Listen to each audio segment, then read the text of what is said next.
Hi, I'm Emma Miller, and welcome to Art This Week Bio's Conduit Gallery. This is episode 3 in a series of interviews we did on the history of Nancy Whitenack and Conduit Gallery. In this third episode, we speak with Nancy about her moves to both her second space at 3200 Main Street and her current space at Highline Drive. Now for our interview with Nancy.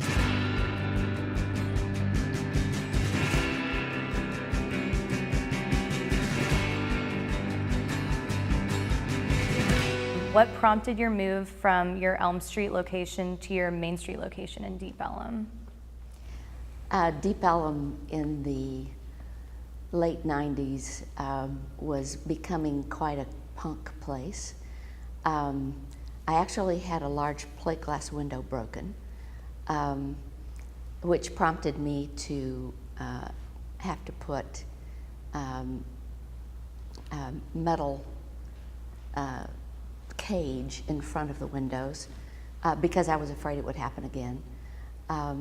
It was getting to be pretty rowdy, and it seemed a nice time to move off the street. I have always loved 3200 Main building. I used to go there when DW Gallery was there. Michelle Hurling had a beautiful gallery there, and I loved that building. And so it was a great opportunity to move into that building, which meant, though, that we moved onto the second floor, making the gallery much more of a destination. But it worked for us. It was a great space to be in. When you are in a new space, you have to learn a different way of installing things. The 3200 Main space had these very large columns as a part of the architectural element within the main gallery space. And so to install work, you really had to consider those columns. We had constructed a small gallery space off to the side of the main exhibition space, which allowed for two exhibitions if you wanted to do that.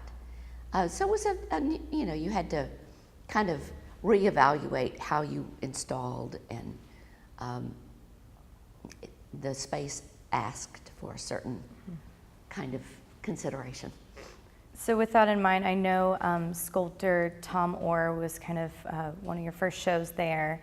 And from reviews, I mean, it seems that the space was very fluid, and like you say, the columns, the architecture was a big part of it. In subsequent shows, was this something that you wanted to do, or kind of did it transform over time? I know you kind of created that second space.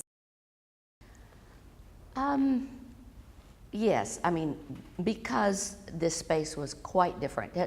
On Elm Street, we had one very large room, and then a secondary area, mainly office space.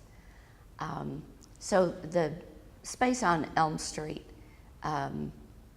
did offer a different way of looking at and determining how to present work. We had a closet down the hall where we stored work, which became so packed that it was really useless. We couldn't get work in or out. It was, becoming a real frustration. And so the person who worked with me at the time, Marty Walker, suggested that we clean it out and use it as a small extra space. So we spent actually the week between Christmas and New Year's taking all of the work out of that storage room, and then had this new space to consider, which we called the Annex, which was the beginning of a really exciting addition to our program.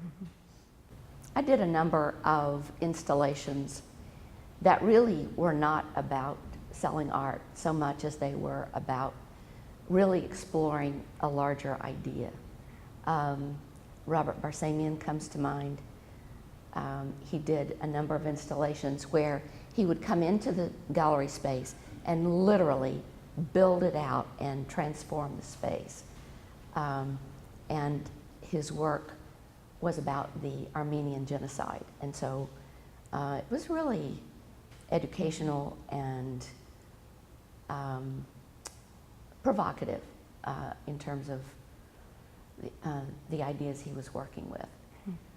We did this wonderful installation that Patrick Fallhaber did.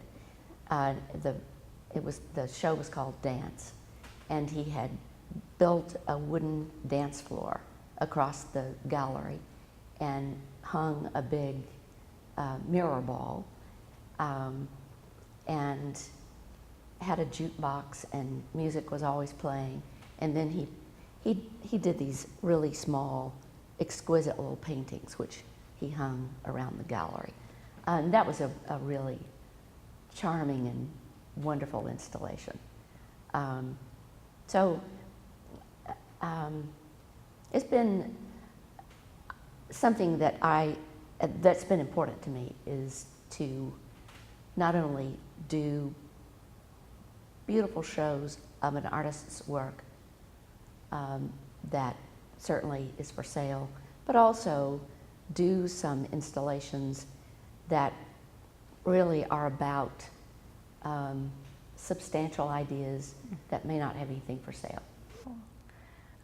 So kind of moving on to your move to the design district, what do you think was kind of your main reason for doing that in 2002?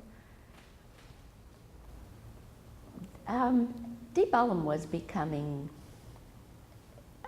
a neighborhood that was kind of at kind of a crossroads. It was. It didn't have the energy that it had had earlier in the 90s, which was a real club scene, and people really loved going to Deep Ellum.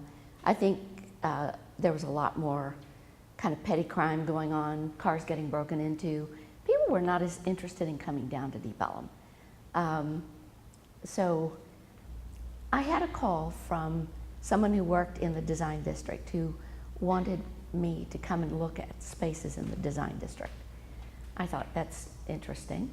Why not? So I came down and looked around. She showed me this space.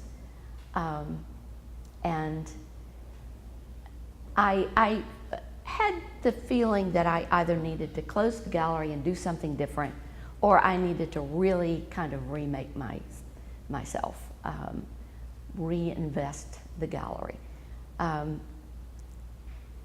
The rent was certainly different from what I had been paying, and that was scary.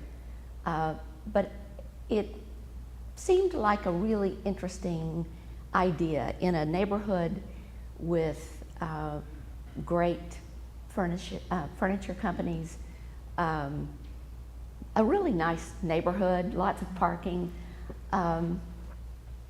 I thought about it for a little while and decided, what the heck, it's worth the risk. And so I made the move here the following May, and it's been a great move. Great. So with that, the community you had developed around Conduit Gallery, what was their reaction to this move? Were they excited, or A couple of good collectors whom I trust were a bit puzzled why I wanted to move to the design district.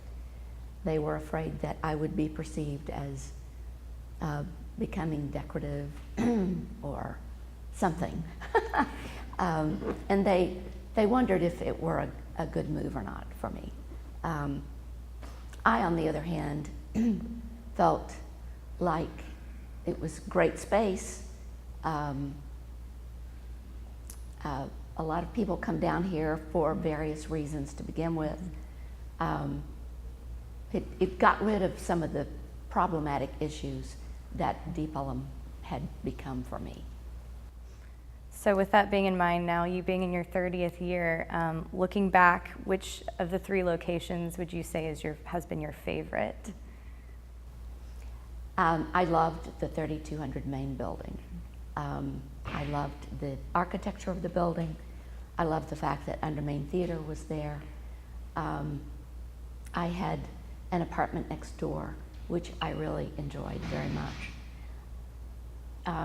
So that was kind of a dream, because I had always wanted to be there and finally moved to that building.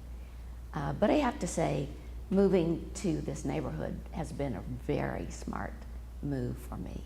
Do you feel that this location has kind of provided you the best option to grow as a gallery? Definitely. It's offered twice the space that I had previously. The public are very comfortable coming here. Yeah, it's a very good place to be. We want to thank Nancy for speaking with us. You can find more information on the gallery at conduitgallery.com. Look for a link below in the show notes for the full interview. Watch for other episodes about Conduit Gallery over the next few weeks. That's it for Art This Week Bios. Thanks for watching.